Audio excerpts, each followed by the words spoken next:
So Mediasite is a wonderful way to capture content, capture your classes for students who need to miss a class, or if they need to review something for an exam, for example.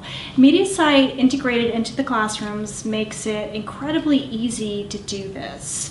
And I'm actually going to cover some ways to make your Mediasite lecture capture the absolute best that it can be for your students and participants.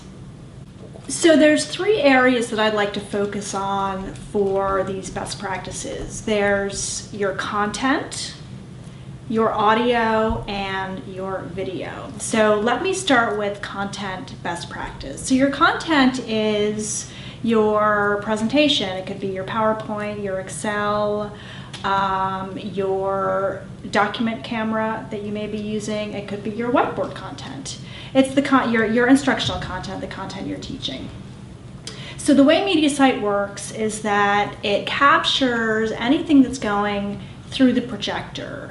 So this means that any content that you're presenting through the projector, which is from the lectern or from your laptop, is going to pick up beautifully in Mediasite. So that's really what you want to try to do for your content, is use digital inputs.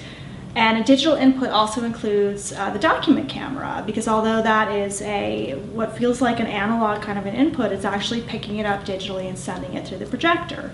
So that is the best way to get the best possible content for Mediasite. We encourage you not to use the whiteboard, because obviously that's not a digital input. And what happens with the whiteboard is that that's actually being picked up by the camera on the back wall. And the camera on the back wall just is not close enough really for it to pick up your writing on the whiteboard. So all of this wonderful whiteboard content that you have in your classes, your students are not able to see that when they're watching it later on, and that's particularly the case when you use the side whiteboards. One more point about the content. Showing a video in the classroom works wonderfully for the people in the classroom, but it actually doesn't pick up very well when it's being recorded because of differences in the speed. So just bear that in mind if you're showing video, that it may not pick up very well in your Mediasite capture. Okay, the second area that I'd like to talk about is your audio. Each classroom is equipped with a wireless microphone. They should be, if you pull out the drawer on the lectern, they should be sitting there behind the keyboard. If they're not there, or if the battery is low, then you should definitely call the classroom hotline and someone will be by to help you with that. So the wireless mic will give you the absolute best audio pickup for the Mediasite.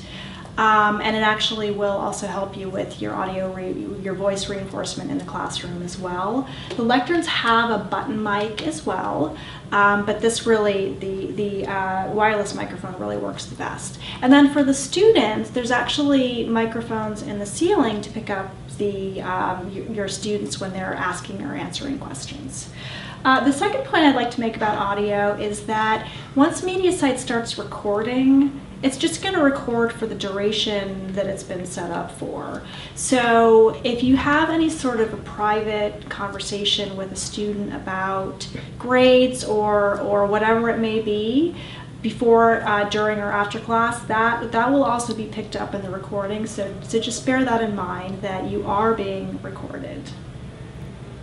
So the last area that I'd like to talk about is the video, which is basically you standing up in front of the classroom. The way the classrooms are outfitted with Mediasite, the camera, there's only one camera and it's focused to the front of the room. We're not recording the students, we're not recording the audience at all. The camera is on you. It's a best practice to try not to turn away from the camera, which is another reason not to write on the whiteboard, and to use the front-facing tools that you have for your content. And the second point I'd like to make is that the cameras are actually, there's a tracking camera. So there's one fixed camera. If you look back, you'll notice there's a fixed camera, and then there's a tracking camera. And actually, as you're at the lectern, there's a mat that you step on, which I'm sure you've noticed. And when you step off that, the tracking camera will actually follow you based on picking up the audio. So you can move around the room, as you probably noticed in the Mediasite recordings, and the tracking camera will follow you. So I've covered 3 areas of best practice: content, audio, and video. And if you follow these simple best practices, you'll get really the best result for your Mediasite lecture capture videos. And if you have any questions about any of these items, then you should feel free to contact us, and we're happy to help you. Thank you very much.